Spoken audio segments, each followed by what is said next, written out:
রাধে রাধে বন্ধুরা, জয় শ্রীরাম। এই ভিডিওটা দেখে বলুন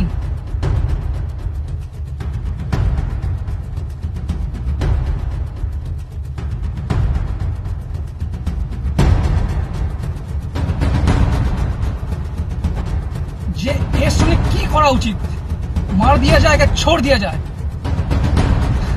আমার তো রক্ত এত গরম হচ্ছে না দেখে, যেটা নিয়ে হাত নিয়ে ঘষাঘষি করছে না, ওটাকেই কেটে দিয়ে ওকে খাইয়ে দেবো। বেটি भी होगा, माँ भी होगा। এটা বিনীত অনুরোধ, এটাকে শেয়ার করুন আর ওটাকে মালটাকে ধরে মানে কিছু একটা করুন, মেরে দেবেন না। আমরা সনাতনী, ওদের মতন অশিক্ষিত মাথা মোটা নয় আমরা, ঠিক আছে? বাংলাদেশিদের মতন। বাংলাদেশ থেকে একবার আসবে না, ওই ভিডিওতে দেখেছি ওদেরকে, একটা মুখ আমি মোটামুটি দেখেছি। আমার সামনে পড়ে রে জয় শ্রীরাম বজরং বলি কি পুরো বলি দিয়ে রেখে দেবো। কেন অশিক্ষিত মাথা মোটা বলি কেন জানেন? দেখুন এই ভিডিওটা একটু দেখে দেখুন। কি কি দাবি নিয়ে এখানে দাঁড়াইছেন? আমাদের দাবি হলো, সেটা আমি বলতে পারি না, দুঃখিত ভাই। আপনারা শাহবাগের সড়ক অবরোধ করে দাঁড়িয়ে আছেন, অথচ আপনারা জানেন না।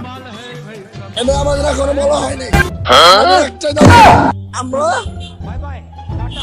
আমাদের যে ন্যায্য অধিকার, এই অধিকারের জন্য আমরা দাবি। সেই অধিকারটা কি? সেই অধিকারটা আমি এখন বলতে পারবো না ভাই, আমি সরি ভাই, আমার খেয়াল নাই। কি অবস্থা বাংলাদেশের, সব কটা এক একটা অশিক্ষিত। যে কারোর একটা কে আছে ওদের, যেই থাকুক সে একবার বলে দিল, ব্যাস ওই বাঁদরের মতো নাচতে নাচতে তাকে মেরে দিল একদম পুড়িয়ে। কিন্তু জানে না কি বিষয় মারছে, কি বলেছে মারতে হবে। ওই কারণে বলি মাথা মোটা। রাধে রাধে।